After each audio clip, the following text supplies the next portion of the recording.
வளமுடன். குரு வாழ்க, குருவே துணை. வேதாத்திரியம் வாழ்க வளமுடன். இன்று வரை தோன்றிய அனைத்து சித்தர்களும் மகான்களும் மற்றும் வேதாத்திரிய கோட்பாடுகளை அர்ப்பணிப்புணர்வோடு உலகெங்கும் உணர்வாக்கிக் கொண்டிருக்கும் வேதாத்திரிய உள்ளங்களின் மதிநுட்பமும் குரு அருளோடு சூக்குமமாய் சூழ்ந்து நாம் உய்வதற்கு துணை நிற்குமாறு என்று சங்கற்பித்துக் கொண்டு இன்றைய தவ நிகழ்வை இறைவணக்கம் மற்றும் குரு வணக்கத்தோடு இனிதே துவங்குகின்றோம். இறைவணக்கம் பாட அருள்நிதி ஜமுனா ராணி அம்மா அவர்களும், குரு வணக்கம் பாட அருள்நிதி தமிழரசி ஆறுமுகம் அம்மா அவர்களையும் அன்புடன் அழைக்கின்றோம். வாழ்க வளமுடன். வாழ்க வாழ்க வையகம், வாழ்க வையகம், வாழ்க வளம். குரு வாழ்க, குருவே இறை வணக்கம். அழுத்தமெனும் குந்தாற்றல் ஒன்றை கொண்டே அணுமுதலாய் அண்ட கோடி அனைத்துமாக்கி, அழுத்தமெனும் குந்தாற்றல் ஒன்றை கொண்டே அணுமுதலாய் அண்ட கோடி அனைத்துமாக்கி, வழுத்துமோர் அறிவு முதல் ஐந்தும் மாறும், வழுத்துமோர் அறிவு முதல் ஐந்தும் மாறும், வகை வகையாம் உயிரினங்கள் தோற்றுவித்து முழு திறனுடன் காத்து முடிக்கும் மேலாம், முழு திறனுடன் காத்து முடிக்கும் மேலாம், முழு முதற் பொருளினும் அறிவோம்.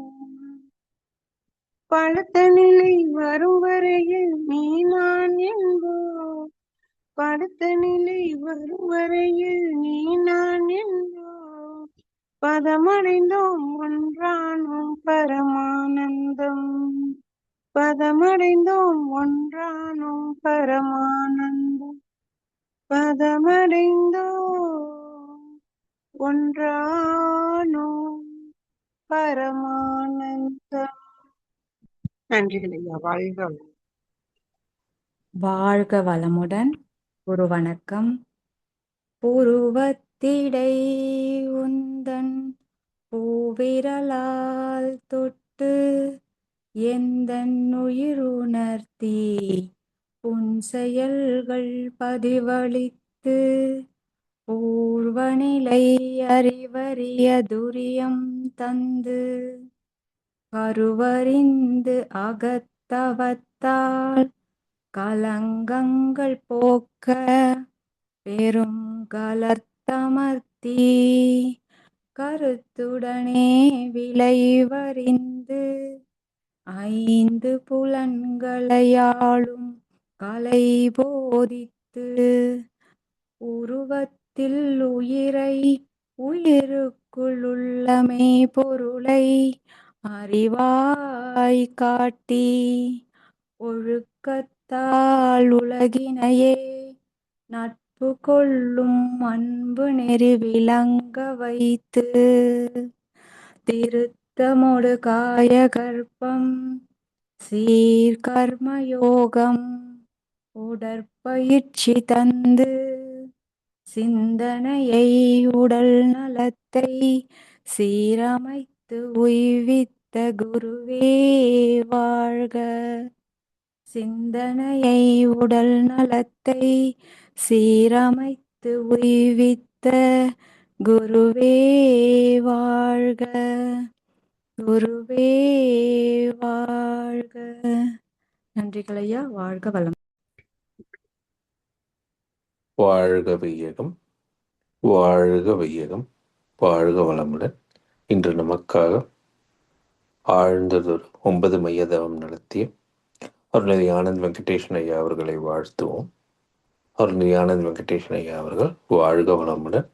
அவர்களின் அன்பு குடும்பம், அவர்களின் உடல்நலம், பொருள்வளம், மனவளம் மற்றும் அவர்களின் ஆன்மீக தொண்டு வாழ்க வளமுடன், வாழ்க வளமுடன், வாழ்க வளமுடன். தொடர்ந்து ஞானமும் வாழ்வும் கவிதை தொகுப்பில் இருந்து இன்றைய கவிக்கு விளக்கம் வழங்கிட மூத்த பேராசிரியர் ஞானாசிரியர் அருள்நிதி பழனிசாமி வேலுச்சாமி ஐயா அவர்களை அன்போடு அழைத்து அமைவோம். வாழ்க வளமுடன் ஐயா. வாழ்க வளமுடன் ஐயா. வாழ்க வையகம், வாழ்க வையகம், வாழ்க வளமுடன். குரு வாழ்க, குருவே துணை. சான்று பெருமக்களே, ஞானமும் வாழ்வும் கவிதை தொகுப்பின் தொடர் சிந்தனையில் உண்மை உணர்வு பற்றிய மேலும் ஒரு கவி.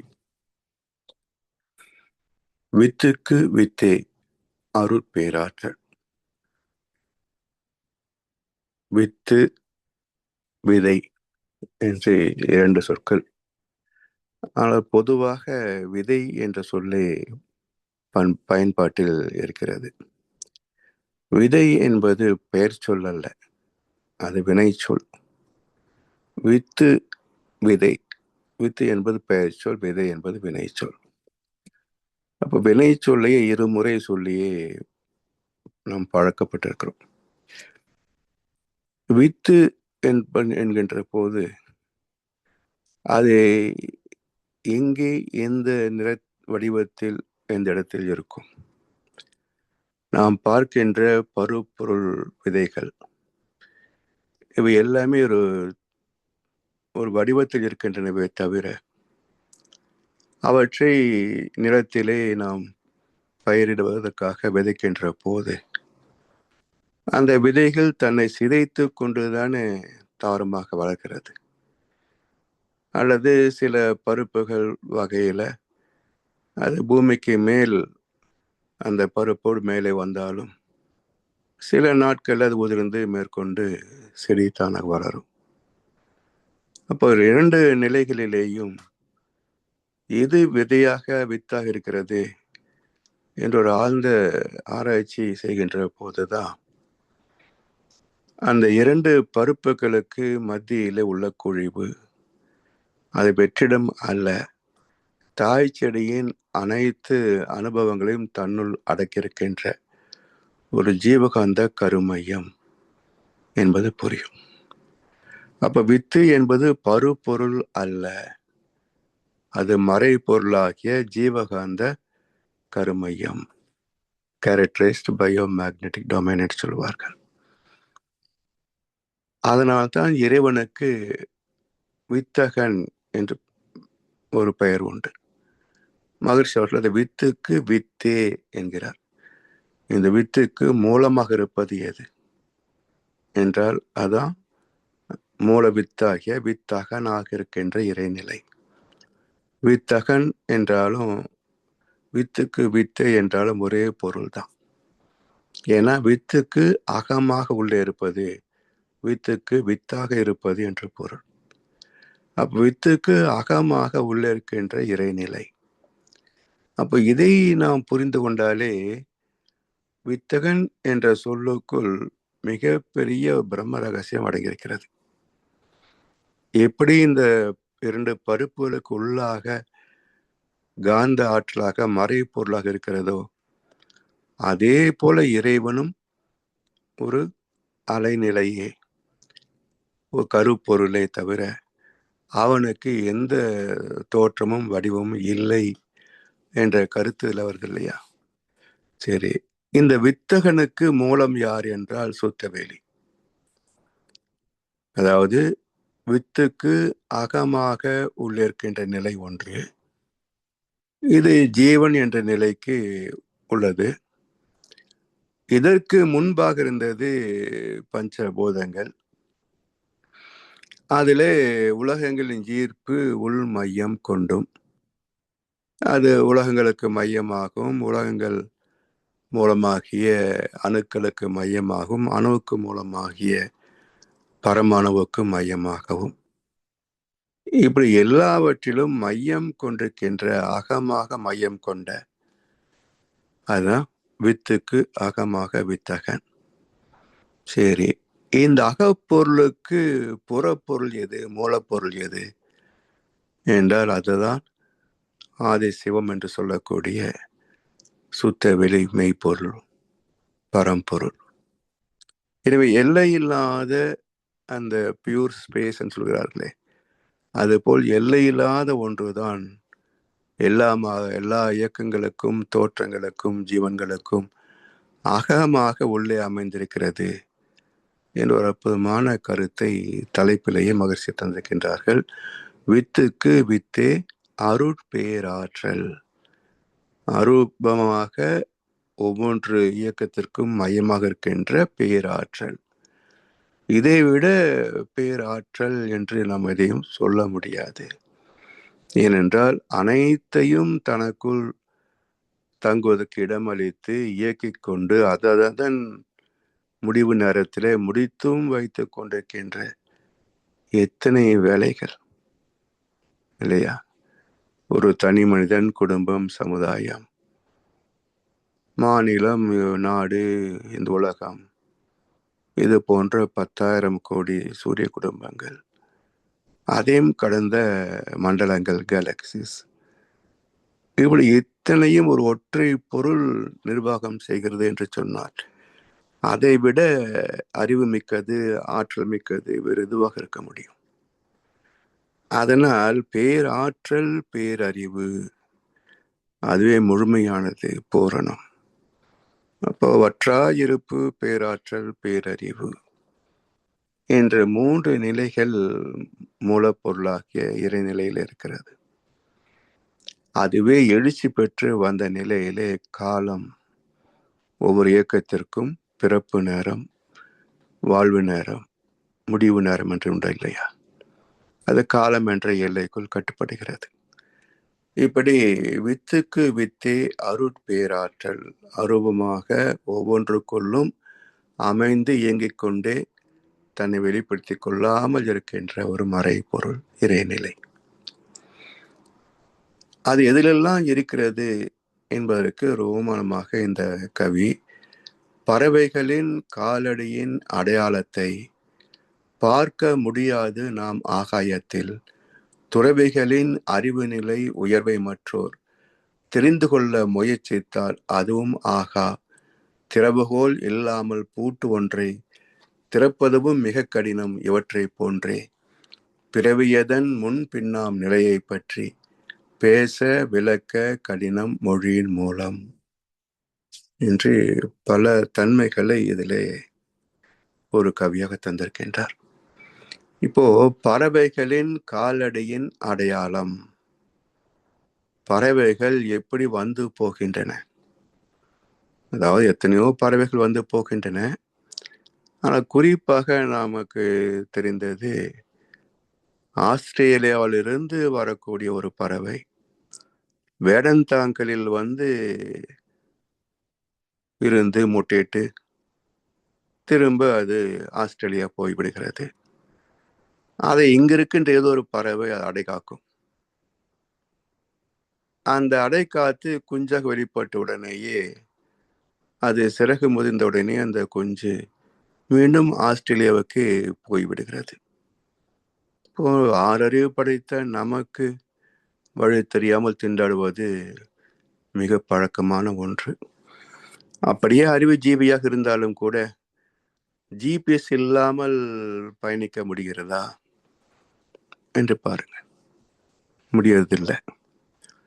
அப்போ 5 அறிவு உள்ள ஒரு பறவை, அதுவும் முதிர்ச்சி பெறாத ஒரு பறவை, அது எப்படி தாய் பறவை இருக்கின்ற நாட்டுக்கே திரும்பி போகிறது ஜிபிஎஸ் இல்லாம?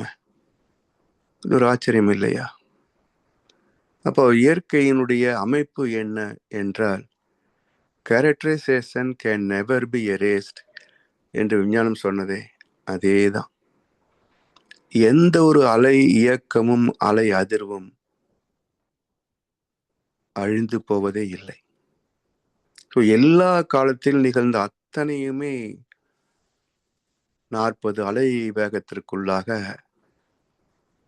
பதிகின்றன. அவற்றை கண்டெடுக்கின்ற நுட்பம் அது மகான்களுக்கு புலன் கடந்த அறிவால் அறிகிறார்கள். சாதாரண மக்கள் கருவிகள் மூலமாகத்தானே எட்ட முடியும். அப்படி இன்றைக்கு கூகுள் டிரைவு, ஐக்ளவுடு. இப்போ நாம் ஒரு கருத்தை இங்கே நீக்கியிருந்தாலும் கூட அங்கிருந்து எடுக்க முடியுமான்னு பார்க்குறோமில்ல. ஸோ இப்படி எல்லாமே இன்றைக்கு இந்த என்ன சொல்லுவோம், கம்ப்யூட்டர் டெக்னாலஜி வந்த பிறகு நம்முடையது ரகசியம் என்பதே கிடையாது. எல்லாம் ஏதோ ஒரு வகையிலே உலகமே அறிந்து வைத்திருக்கிறது என்பதுதான் நாம் புரிந்து கொள்ள வேண்டிய ஒரு கருத்து. இப்படி ஒரு பறவையின் காலடியின் அடையாளம் கூட அங்கிருந்து அழிந்து போவது இல்லை. ஆனால் நமக்கு தெரியுதா? அதே போல துறவிகளின் அறிவு நிலை உயர்வை மற்றோர் தெரிந்து கொள்ள முயற்சித்தால் அதுவும் ஆகா. ஒரு மகானை எப்படி நாம் தேர்வு செய்வது?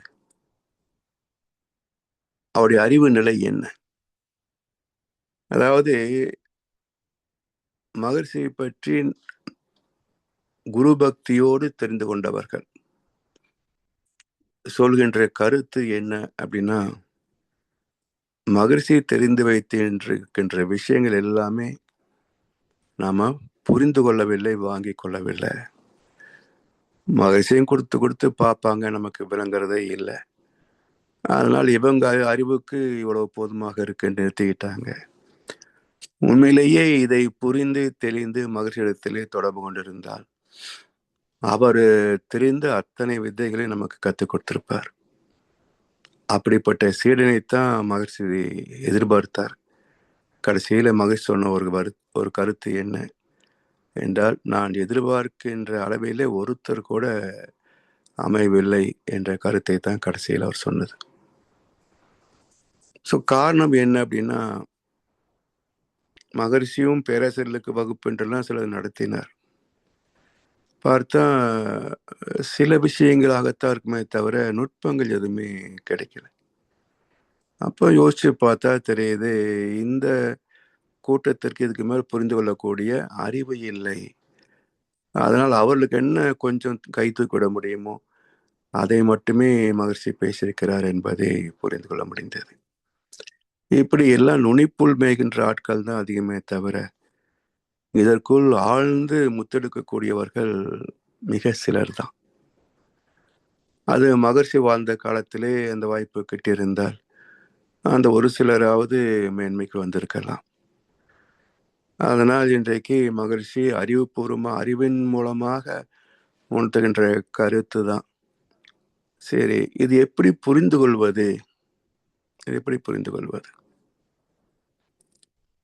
மகிழ்ச்சியுடைய அறிவு நிலை என்ன அப்படின்றத எப்படி ஒருத்தர் சொன்னார், தெரிஞ்சதில் பாதி தான் நமக்கு சொல்லி கொடுத்தாரு, பாதியை மறைச்சிட்டாருன்னு ஒருத்தர் சொன்னார் பாருங்க. சொல்லி கொடுத்திருந்தா இவர் எல்லாம் புரிஞ்சுக்கிற மாதிரி, அவர் சொல்லி கொடுக்கலன்னு குற்றத்தை அவர் மேலே போட்டார் பாருங்க. இது போல புரிந்து கொள்ளுதல் என்பதும் ஒரு அறிவு தானே. என்னதான் நம்ம விளக்கி சொன்னாலும் புரிந்து கொள்ளக்கூடிய அறிவு இல்லை என்றால், ஒரு பள்ளியில் ஒரு வகுப்பறையில் 40 பேர், ஆசிரியர் எல்லாத்துக்கும் ஒரே மாதிரி தானே பாடம் எடுக்கிறாங்க. அப்புறம் பெயில் மார்க் வாங்கின பையன் வாத்தியார் புரியுற மாதிரி பாடம் நடத்த தெரியலன்னு சொன்னா எப்படி? அது மாதிரி தான் இருக்கு இந்த கமெண்ட். இது போல மகர்ஷி ஒரு தடவை சொன்னாங்க, சாமிஜி உங்க இதுல புது புது கருத்தெல்லாம் ஒரு சாமிஜி அப்படின்னா எங்க ஒருத்தர், அது ஏற்கனவே எழுதி வச்ச வார்த்தை தானே, எப்படி புதுசா வரும்? அப்படி இல்லை, நீங்க அதனுடைய உட்பொருளை புரிந்து கொள்ளக்கூடிய அளவுக்கு உங்களுடைய அறிவு திறம் உயர்ந்திருக்கிறதுன்னு அர்த்தம் அப்படின்னாரு. ஏன்னா ஒவ்வொரு முறை மகர்ஷியுடைய கவிதைகளையோ அல்லது பாடங்களையோ படிக்கின்ற போது ஒவ்வொரு முறைக்கும் ஒரு புதிய சிந்தனை நமக்கு கிடைக்கும். அது அந்த மகர்ஷியுடைய சிந்தனை புதுசா, அதே எழுத்து அதே கவிதானே. அப்ப என்ன அர்த்தம்? நாம் புரிந்து கொள்ளக்கூடிய வகையிலே ஓய்ந்திருக்கிறோம் என்பது கூட புரியாம ஒவ்வொரு முறை புதுசா இருக்குது அப்படின்னா மகர்ஷி என்ன சொல்லுவாங்க. அதனால ஆன்மீகம் என்பது அவ்வளவு எளிது அல்ல. அதுக்குன்னு டெடிகேட்டன்னு சொல்லுவாங்க பாருங்க, அர்ப்பணிப்பு. அந்த அர்ப்பணிப்பு இருந்தால்தான் உட்பொருள் எல்லாம் எடுக்க முடியும். ஒரு குருவுடைய அறிவு நிலை என்ன என்பதை ஓரளவுக்கு புரிந்து கொள்ள முடியும். ஓரளவுக்கு. அதனால் குருவன்றி யாருக்கும் கூட ஒண்ணாதே. குரு மிஞ்சிய சீடர்கள் என்பது மிக குறையும். மகர்ஷி போன்ற யாரோ ஒருவர் தான் குரு மிஞ்ச முடியுமே தவிர மற்றவர்களெல்லாம் யாரும் குரு மிஞ்சிட முடியாது. அப்படி துறவிகளின் அறிவு நிலை உயர்வை மற்றோர் தெரிந்து கொள்ள முயற்சித்தால் அதுவும் ஆகா. இது ரெண்டும் எப்படி என்றால், திறவுகோல் இல்லாமல் பூட்டு ஒன்றை திறப்பதும் மிக கடினம் இல்லையா? அப்ப எல்லாவற்றுக்கும் ஒரு சாவி இருக்கு. எல்லாவற்றுக்கும் ஒரு சாவி இருக்கு. அதுல மிக முக்கியமான சாவி மனம் என்னும் மந்திர சாவி. மனசுதான் எல்லாவற்றுக்கும் செயல் கருவி. அதுதான் மனதிலே உளையெல்லாம் மற்றெங்கே தேடுவேர் இல்லையா? அப்போ மனதை வைத்துக் கொண்டுதான் வாழ்கிறோம். மனதை வைத்துக் கொண்டுதான் செயல்பட முடியும். மனதை விட்டு விட்டு எங்கே போய் எதை தேட முடியும் இல்லையா? அப்ப மனமே வாழ்க்கை என்றால் அதுவும் கிடையாது. அப்ப மனம் என்ற ஒரு வாகனம், அதில் தான் பயணித்தாகணும். வாகனத்தை விட்டு விட்டு எப்படி நடக்க முடியும்? எப்படி பயணிக்க முடியும்? அது போல இந்த வாகனத்தை கொண்டு பயணிக்கின்ற போது சரியான வழி தேர்வு செய்யணும். இல்ல ஊர் சுத்திக்கிட்டே இருந்தா எப்படி? அதனால் நேர் வழியிலே பயணித்தோம் என்று சொன்னால் ஆமை கூட மலையேற முடியும். பொதுவாக என்ன சொல்லுவாங்க, ஆமை மலையேற கதையெல்லாம் சொல்லாது அப்படிம்பாங்க. ஏன் ஆமை மலையேற முடியாது? ஒரே ஸ்ட்ரெயிட் லைன் மலைக்கு மேலே போகணும், சுத்த வேண்டிய அவசியம் இல்லை. அது மெதுவாக தவன் போன ஒரு கட்டத்தில் ஏறிடாதா? முயலாக இருந்தாலும் சுற்றி சுற்றி வந்துக்கிட்டே இருந்தால் எப்படி மேலே போக முடியும்? அது போல இந்த ஆமை முயல் கதையெல்லாம் ஆமை தான் ஜெயிக்குது. ஏன் இப்படி ஜெயிக்க வச்சாங்க? பொறுமை ஆமைக்கு உபமானம் இல்லையா? அப்ப பொறுமையோடு முயற்சித்தால் வெற்றி பெறலாம். சாதாரண வாழ்க்கைக்கு ஒரு வேலை வாங்குறதுக்கு எத்தனை வருஷம் படிக்கிறோம்?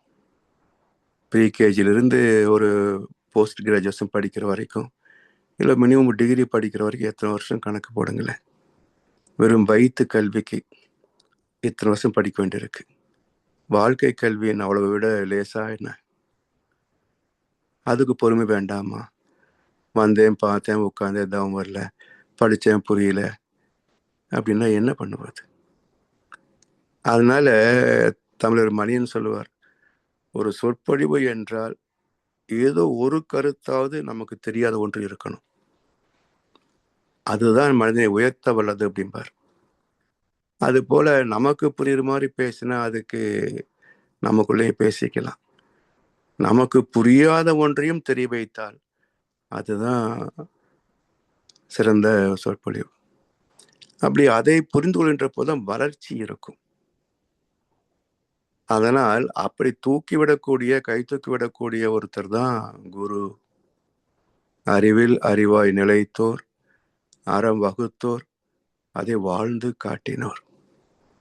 எத்தனையோ குருமார்கள் இருக்கலாம் உலகத்துல. ஆனா ஒரு வாழ்க்கை நெறிமுறையை யார் எழுதி வைத்தாங்க பாருங்களேன். இயேசுபிரான் அவர் சொல்லிய கருத்துக்களை 4 சுவிசேஷம் எழுதி வச்சாங்க. திருக்குரான் நபிகள் சொல்ல எழுதி வச்சாங்க. இங்கே திருக்குறள், வேதங்கள், இதிகாசங்கள், உபனிஷத்துக்கள் எல்லாம் எடுத்து வச்சாங்க.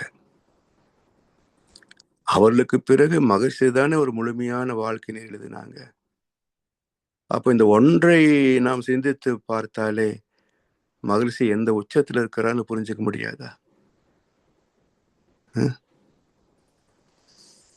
அதனால எவரொருவர் குருவை மதித்து ஒழுகினாலும் தப்பாது குரு உயர்வு மதிப்போர் தம்மை தரத்தில் உயர்த்தி பிறவை பயனை நல்கும். குரு பக்தி இல்லைன்னா தத்துவம் புரியாதுங்க, அனுபவங்களும் கிடைக்காது. அதனால் எப்படி சாவியை வைத்துக் கொண்டு பூட்டு ஒன்றை திறக்கிறோமோ, அதே போல மனதிலே உள்ள ஆராய்ச்சி, சிந்தனை என்று அந்த ஒரு கூரை வைத்து கொண்டுதான் ஒரு குரு மூலமாக நம்ம இவற்றெல்லாம் கற்றுக்கொள்ள முடியும். அப்படி இந்த 3ம் எப்படி கடினமோ அதே போல இன்னொரு கடினமான செயல் என்ன என்றால் இறை தத்துவத்தை விளக்கி சொல்வது,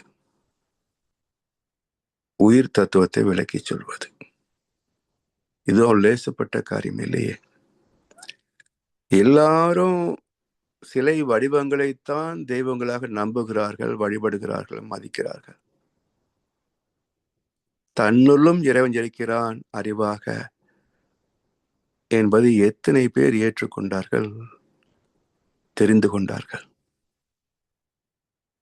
இங்கே பிரம்மஞானம் பெற்று பேராசிரியர், மூத்த பேராசிரியர் இருக்கிறவர்களே தினசரி கோயிலுக்கு போய் கும்பிட்டாதான் ஆச்சுன்னு நினைக்கிறவங்க எத்தனை பேர் பார்க்கிறோம்.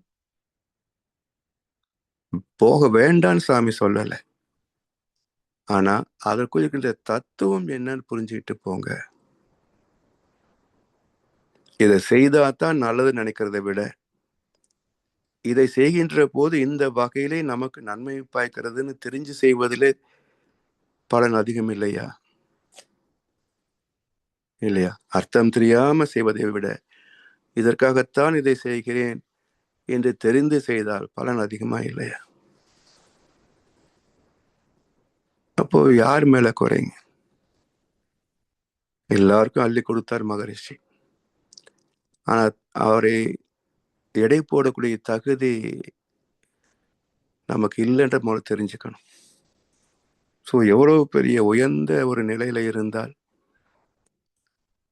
இதுவரைக்கும் உள்ள மறைநூல்கள் எதுக்குமே முரண்படாத அவற்றிற்கே ஒரு தெளிவை தரக்கூடிய அற்புத நூலை தர முடியும் பாருங்க. என்ன அவ்வளவு லேசா? ஸோ மகர்ஷியுடைய படைப்புகள் எல்லாம் பார்க்கின்ற போது ஏற்றுநிலை கை, எண்ணம் அகண்டாகாரம், இயற்கை ரகசியங்கள் மலர்ந்து எழுத்துக்களாய் மாறும்னார். அது சர்வ சத்தியமான வார்த்தை. அது சாதாரண மனிதன் இப்படிலாம் சிந்திச்சு எழுத முடியாதுங்க, யோசிச்சு எழுத முடியாது, தானா வரணும்.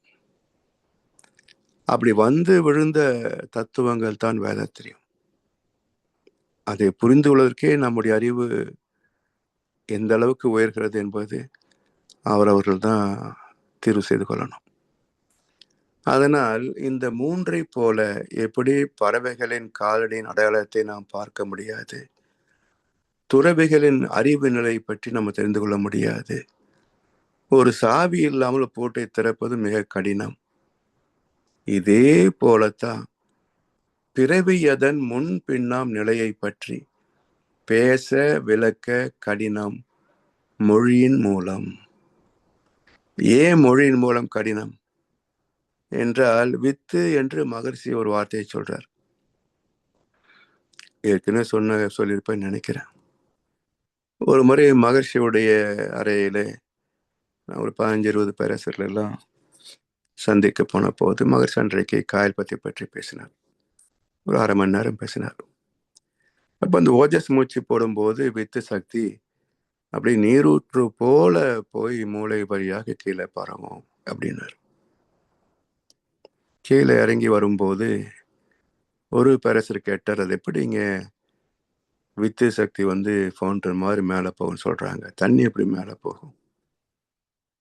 தண்ணி எப்படி மேலே போகும்? உடம்புக்குள்ள பம்ப் செட்டா இருக்கு. ஸோ நாம பார்த்த வித்து சக்தி என்று புரிந்து கொண்டது திரவம்.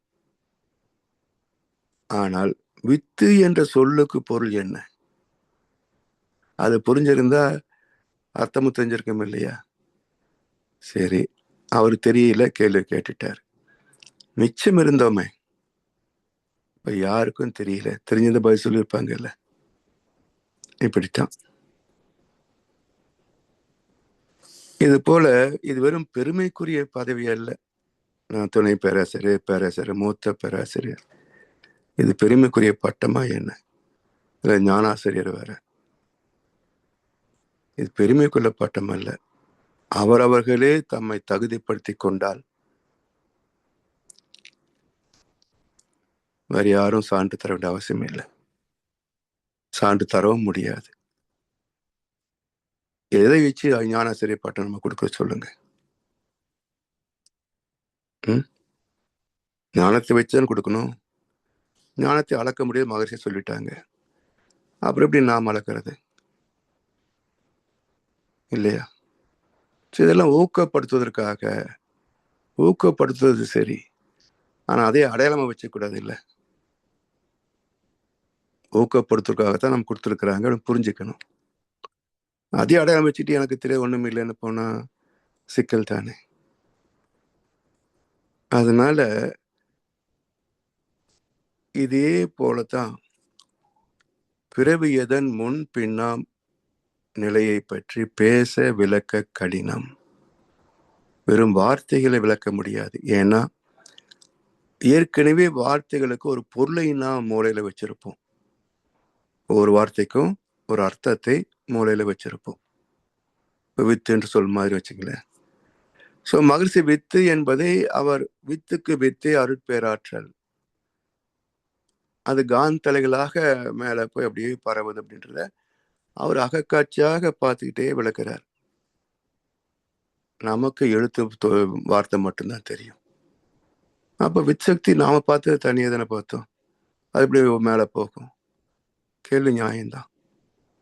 அப்ப விடையை தேடுகின்ற போதுதான் மருத்துவம் சொல்லுகின்ற கருத்து என்ன என்றால், ஆண் உடலிலே வித்து பை என்று எந்த பையும் கிடையாது. அங்க எந்த திரவம் கிடையாது கடைவதற்கு. எல்லாமே காந்தலை களம்.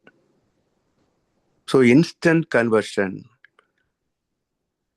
அந்த தேவையின் போது உணர்ச்சியின் போது வெளிப்படக்கூடிய இன்ஸ்டன்ட் கன்வர்ஷன் தான் திரவமே தவிர, எது கன்வெர்ட் ஆகுதுன்னு பார்த்தீங்கன்னா காந்தலைகளே. ஸோ இது மருத்துவம் சொல்லுது. அப்போ எதை நாம் தேடுகின்றோமோ, சாமி அதுக்கும் விளக்கம் சொன்னார். உங்களுடைய ஆள் மனதிலே ஒரு கேள்வி எழுகிறது என்று சொன்னால், ஒரு சந்தேகம் இருக்கிறது என்று சொன்னால், அதற்கான விளக்கம் எங்கிருந்தோ உங்களுக்கு வந்து சேரும் என்றார். எத்தனையோ அனுபவங்கள் இது போல எங்கிருந்தோ வந்து சேரும் அந்த விளக்கம். சோ இது போல மகசுடைய ஒவ்வொரு சொல், அவர் வாழ்ந்த காலத்துல ஒவ்வொரு அசைவையும் கவனிக்கும். எல்லாத்திலும் தெய்வீகம் இருக்கும், தத்துவம் இருக்கும். அப்படி மகரிஷியை யார் உற்று நோக்கி அவருடைய புரிந்து கொள்ள வேண்டும் என்று விரும்புகிறார்களோ அவர்களுக்கே அவர் தன்னை வெளிப்படுத்திக் கொள்வார். சும்மா ஒரு குரு, ஒரு தாத்தா 95 வயசு கிழவன் இப்படிலாம் பார்த்தா அந்த அளவுக்கு தான் இருக்கும். யார் அவரை பகவானாக தெய்வமாக பார்க்கிறார்களோ அவருக்கு அவர் தன்னை வெளிப்படுத்திக் கொள்வார். வேதத்தை யான் படித்ததில்லை, வேதத்தின் உட்பொருளா என்னை கண்டேன். வாதிப்போர் புலனறிவால் என்னை காணார், வாதிப்போர் புலனறிவால் என்னை காணார். அதனால மகர்ஷியே சில இடங்கள்ல தான் யார் என்பதை வெளிப்படுத்தியிருக்கிறார். ஏன்னா சில பேரா தேடுவாங்க இல்ல மகர்ஷி எப்படிப்பட்டவர்ன்னு. அப்படி தேடுகின்ற மக்களுக்கு தான் இன்னார் என்று அறிமுகப்படுத்த வேண்டிய கடமையும் குருவுடைய தானே.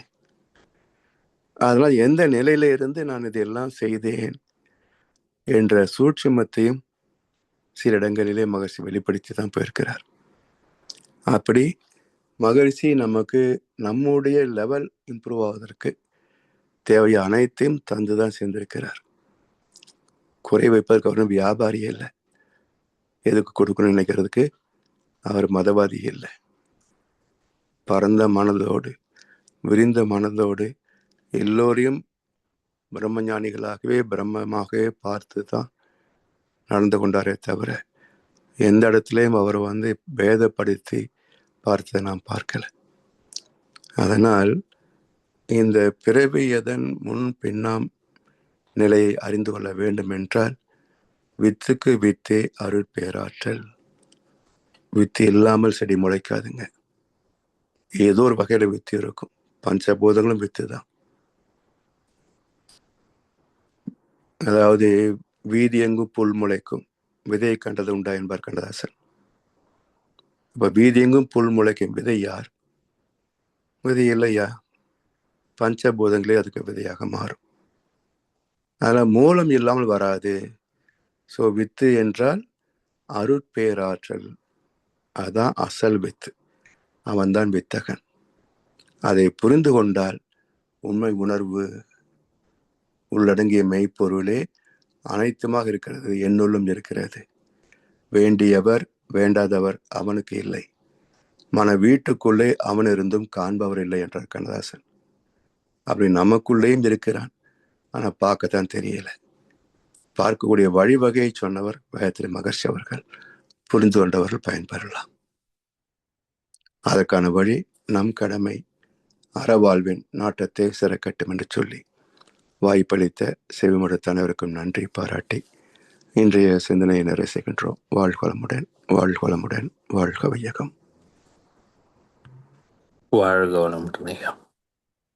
வாழ்க வளமுடன் ஐயா. நன்றிகள். அருமையான விளக்கம். நம் மகான்கள் பற்றியும் மகான் கருத்துக்களை பற்றியும் அருமையாக எளிமையான விளக்கம் அளித்த நம்முடைய மூத்த பேராசிரியர் அருள்நெறி பழனிசாமி ஐயா அவர்களை வாழ்த்துவோம். அருள்நெறி பழனிசாமி ஐயா அவர்கள் வாழ்க வளமுடன், அவர்களின் அன்பு குடும்பம், அவர்களின் உடல்நலம், பொருள் வளம், மனவளம் மற்றும் அவர்களின் ஆன்மீக தொண்டு வாழ்க வளமுடன், வாழ்க வளமுடன், வாழ்க வளமுடன். பாடல்கள் பாடி நிறைவு செய்யும் தருணம்.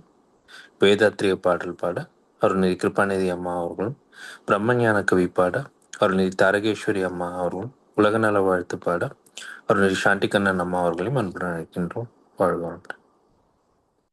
வாழ்க வையகம், வாழ்க வையகம், வாழ்க வளமுடன்.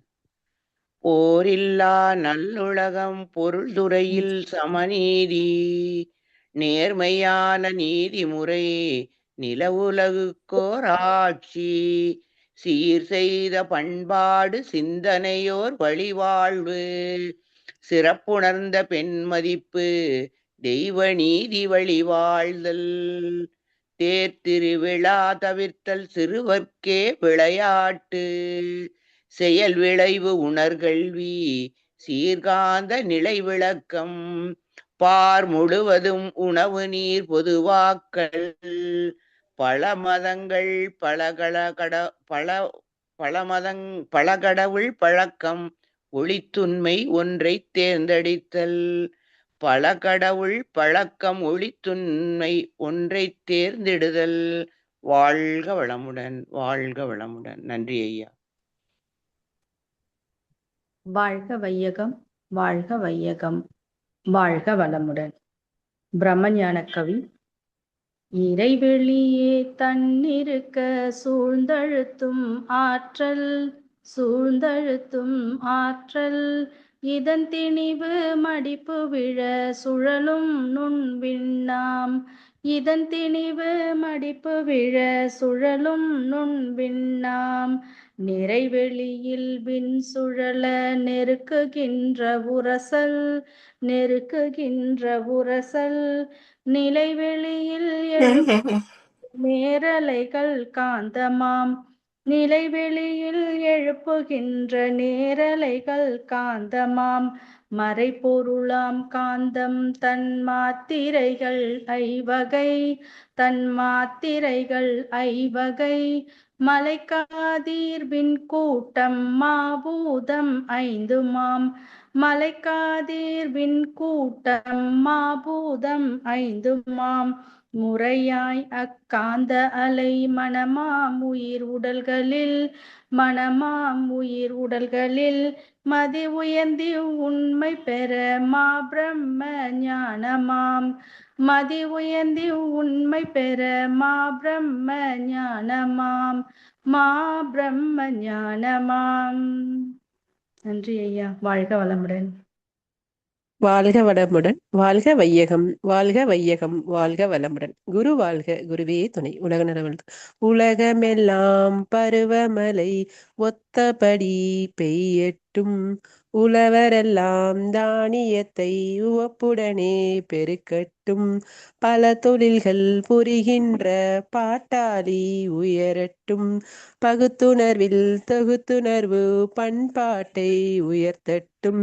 கலகங்கள் போட்டி பகை கடந்தாட்சி நடக்கட்டும். கல்லாமை கடன் வறுமை கலங்கங்கள் மறையட்டும்.